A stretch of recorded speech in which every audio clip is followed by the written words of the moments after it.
Today, we're honored to have Dr. Niccole Delestre, who is the principal of Shadowglen Elementary School, only 14 miles from downtown Austin in Manor, Texas. And Dr. Delestre has a very interesting career and background that I'd like her to share with us, in addition later on to make some comments about the challenges of COVID-19 and her industry of education. Dr. Delestre, let us know, for example, first of all, congratulations. I understand that you have been awarded and announced as Principal of the Year for Manor Independent School District. What an honor.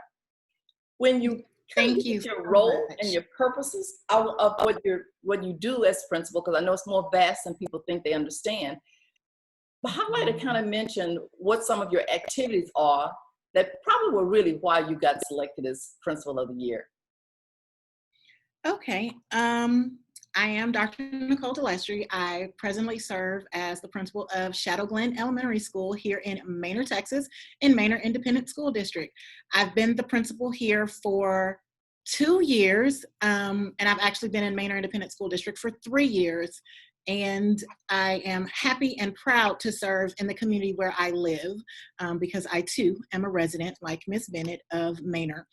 Let's see, the principalship, you guys, it is a difficult job because not only are you managing the day-to-day of a school building, you are also managing the scholars it holds, their parents, and community needs. And so you're pretty much busy all the time. There's also district needs and district personnel that also want some of the principal's time.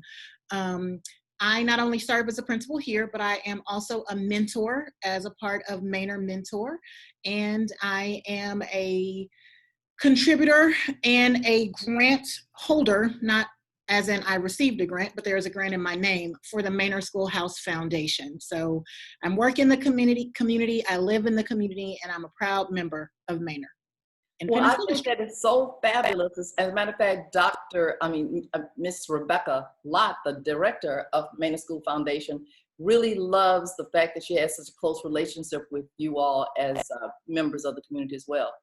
And for those of you who don't know, my name is Marva Bennett, and I am president of Manor Toastmasters, and I am a resident of Manor, as well as a connector and a supporter of community businesses and community leaders, such as Dr. Delestre. And I'm also a realtor for Remax Posh Properties, and really want to continue to promote the wonderful community that we have. And as you continue to tell us, shed a little light on what the community has had to go through, and you as a leader, because of the COVID-19. COVID-19 caused us to shift the way we think and the way we teach students. I know when we left, and it was kind of an abrupt leave for our campus and our students, because we got a call during the school day that we would be dismissing early. So no one was aware that morning, it wasn't planned.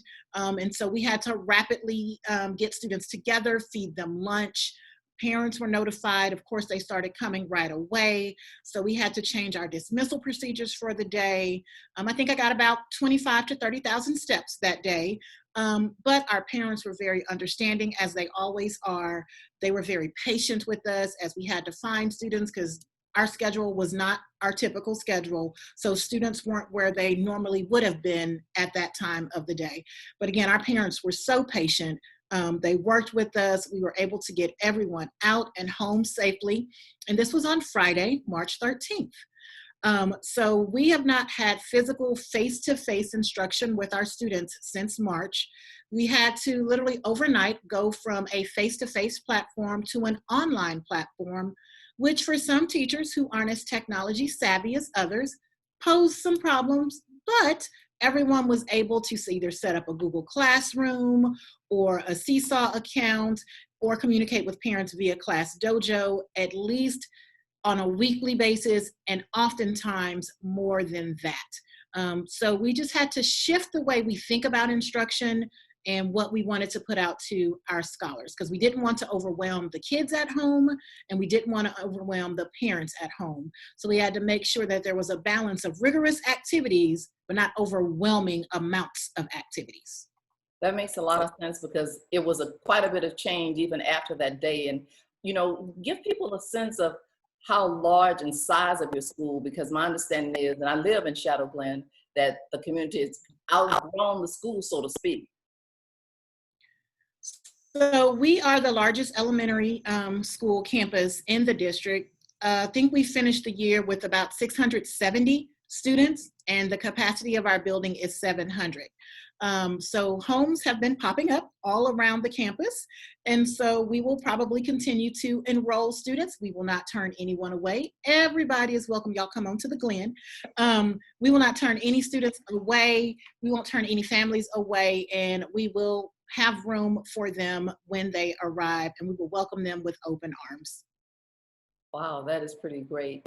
Are you getting very many or the sufficient number of volunteers, or do you need volunteers? Or is it anything that the community might need to be doing that we might not be aware of? Do you have a special coordinator or person that should be contacted? So we have a parent liaison on our campus. Her name is Carissa Raney, and she is also our volunteers in public schools coordinator for our campus. And so anyone that wants to volunteer on campus would just need to contact Ms. Raney, and she can set up the activities and the dates and times, or coordinate with them when they can come and complete some activities. But that may look a little different in the upcoming year with social distancing and volunteers allowed on campus. So I'm not quite sure what that's going to look like yet, but Ms. Raney would still be the person to coordinate those activities. We also have a very active PTA on our campus, and Dr. Lisa Hanson is our president of our PTA. She's wonderful, wonderful, wonderful. As I was driving to school, I saw her kids going to the pool. So we have, like I said, we have wonderful families here. So if you want to connect with us, if you want to volunteer, you can either reach out to Dr. Hanson, or you can reach out to Ms. Raney, and they can set you up with all the activities that we do at Shadowglen. I know it's probably really difficult, as you were mentioning, how things could possibly be. Nothing has been decided, but could you mention a couple of things, because it's in the paper and we don't really know it might change in 2 weeks, but what did you hear last? That's how you would be affected, like the number of students that can come back. So Governor Abbott has said that all kids are coming back. He released that out. No, that was Mike Morath, the commissioner. I'm so sorry. The commissioner has mentioned that all students are welcome back to campus when school starts in August. We don't quite have direction as to what that looks like, but he stated that they won't be required to wear masks, and we won't be required to test them for COVID-19 symptoms. He does have another meeting on Tuesday where he will go into a little bit more detail about what that means for local education agencies, which is Manor ISD. And so after Tuesday, we'll have a little bit more information on how we can move forward. I personally miss school. I miss seeing my students. I miss seeing my parents. I think I was on Facebook doing announcements every day during from March to the last day of school, just to keep that connectivity with the students and their parents. So I miss school, traditional school, face-to-face school. I miss school. I know what school did for me in my life and the connections that I had. So I think when kids are in the building, they need those social interactions. So I understand a parent's concern about keeping their student home for health reasons, but I also know that that student has a need to be around their peers and to gain different perspectives from other students. So I can understand both. You were recognized and actually on television, KVUE, for being such an interactive, positive principal, going above and beyond communicating. I know you have a certain routine you did even at the other elementary school every morning to kind of get people energized, but you were recognized and I saw you on television for that. So again, congratulations. Not that many principals get to be on television. But what is it that you would like the audience to really kind of think about or feel that you and the students are facing, and what thoughts would you like to leave them with about schools? I think the most important thing that we as educators need to let our parents know is that their children's safety is our number one concern. It hasn't always will be. It was our number one concern before COVID-19, and it will continue to be our number one concern after this pandemic is over. Because when a parent sends a student to school, they are entrusting us with their very precious cargo. And so we take that responsibility very serious. And so if students were to return back to school in a face-to-face setting, I would just like parents to know and understand and trust that the educators in that building, from the custodial staff all the way up to the principal, have that student's best interests, their health, and their safety in mind.